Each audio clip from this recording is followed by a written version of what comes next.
Hat trick, Paul, Perry, Gingrich, each upping the ante, each talking to me today.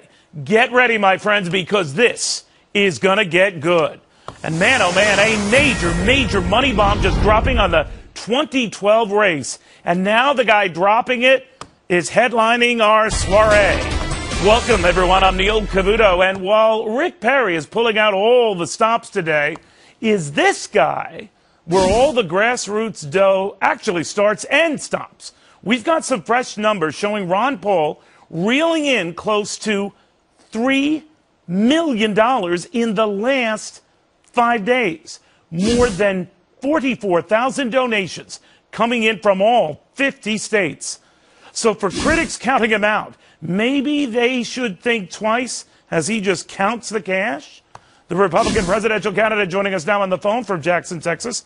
Congressman, these are off-the-chart numbers. And what makes them striking is largely in small denominations, thousands of them. Well, it's very encouraging because if you got it all from the large donations through bundling by banking interests and others, that wouldn't be very encouraging to me. But no, I think the grassroots are much more aware of what I'm doing than a lot of other people, so I was very pleased with the fundraising event. You know, it's interesting because your fellow Texan, Rick Perry, is out with this flat tax proposal. We're going to get into a little bit. He's going to be a special guest of mine discerning it. But while he has in the past raised some big money from some big donors, nothing like what you've been able to do on the small, just average American front.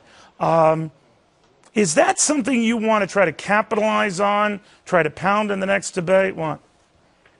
Well, I probably should do more of it. I think it's natural for what I'm doing to get small donors because, you know, over the years I've been in Washington for a while, and you know, the lobbyists don't bother me. They don't come and pester me, and I don't get a lot of PAC money.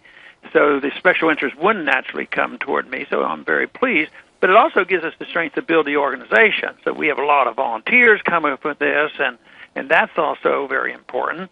But and we're doing so much better than we had 4 years ago, but we still know we have a ways to go because sometimes we don't get on the headline news. You might be the only one that's going to be generous enough to report this today. So well, I don't know if I'm the only pleased. one. I mean, it is eye-popping when you see it. I don't care what your point of view is in the media. I mean, that's something to report on, period. What I think the media, the general media, focuses on then, Congressman, is the fact that despite all your money-making prowess, which is never in doubt, it hasn't translated with a better poll position of late. What do you say to those critics who say you're more a financial flash in the pan? Well, I would say we are doing better, you know, compared to what? Compared to 4 years ago? Compared to 6 months ago? No. We keep going up. We don't surge, but we never drop. If we get a supporter, you know, they're pretty loyal. Others have surged in the polls, and they'll be top of the pack, and all of a sudden they're dropping off quickly. So ours is very, very steady, and we haven't lost ground, but we do need to prove ourselves. And that's why we're working very hard in the early states. And I think January is a big month for us. What are you going to do with all this money? We're probably going to advertise on Fox or something like that. No, I guess, you know, that's the curse of getting a lot of money, you know, then spending it wisely. And a lot of candidates have been known in the past. Hillary Clinton comes to mind for recklessly wasting it. Mitt Romney 4 years ago was criticized for essentially wasting the financial advantage he briefly had. How do you get this into the right media at the right time with the right message to counter the perception that you've peaked? Yeah, and you know, we've had I think 4 or 5 ads out, and you have to have the expert help.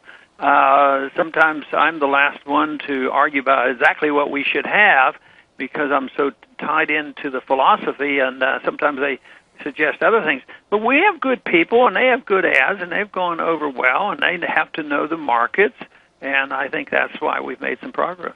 The flat tax, a simpler tax, something you had long championed, that our present tax code was and is a nightmare. Rick Perry detailing a flat tax plan of his own. This, of course, comes on the heels of Herman Cain's 999 campaign. But the Perry plan is said to be an effort to jumpstart his campaign. Too little, too late? What do you think of that plan of his? What? Well, I don't know. I just think that all the others have talked a lot more about taxes than I do. Everybody knows my position on taxes. They're too high, and I'd like to get rid of the income tax. But my plan didn't talk as much about taxes. We talked about spending, because that's where the problem is.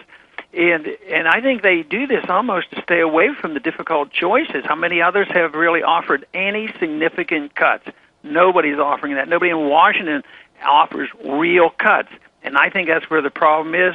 Our crisis has to do with debt, sovereign debt worldwide, and the financial conditions are continuing to deteriorate. So whether you collect the revenues with a sales tax plus a flat tax or all a flat tax, Right. It's academic. I want people to ask, what do you think our government ought to be doing? Do you think we have to be the policeman of the world? So do you think we have to have these entitlements or not? So you're saying his plan, I think, balances the budget by 2020. If he were to be reelected, essentially by the time he's close to out of office, your plan, if you get elected president, is to balance it, I think, by your third year. Third year, but we cut $1 trillion the first year. I mean, people's eyes glaze over and say, "Oh, I'm going to balance this in 15 or 20 years." Right. I mean, the only thing that counts is 1 year. The same people aren't there after 1 or 2 or 3 years, so you have to do it. You have to do it right away. But you have to change the appetite for government. The taxes, the tax code, and the method of collection won't solve the problem. It's not an arithmetic problem. It's a strategic problem on what we think our government ought to be doing. And I think our government should be protecting our liberties and not running our lives and running the economy and policing the world. So there's a big difference, and I try to emphasize that. Well, Congressman, you must be doing something right with all those folks giving you checks, $5, $10, $15 at a time. It's added up to some wampum cash. Congressman, good having you on again. Be well. Thanks a lot.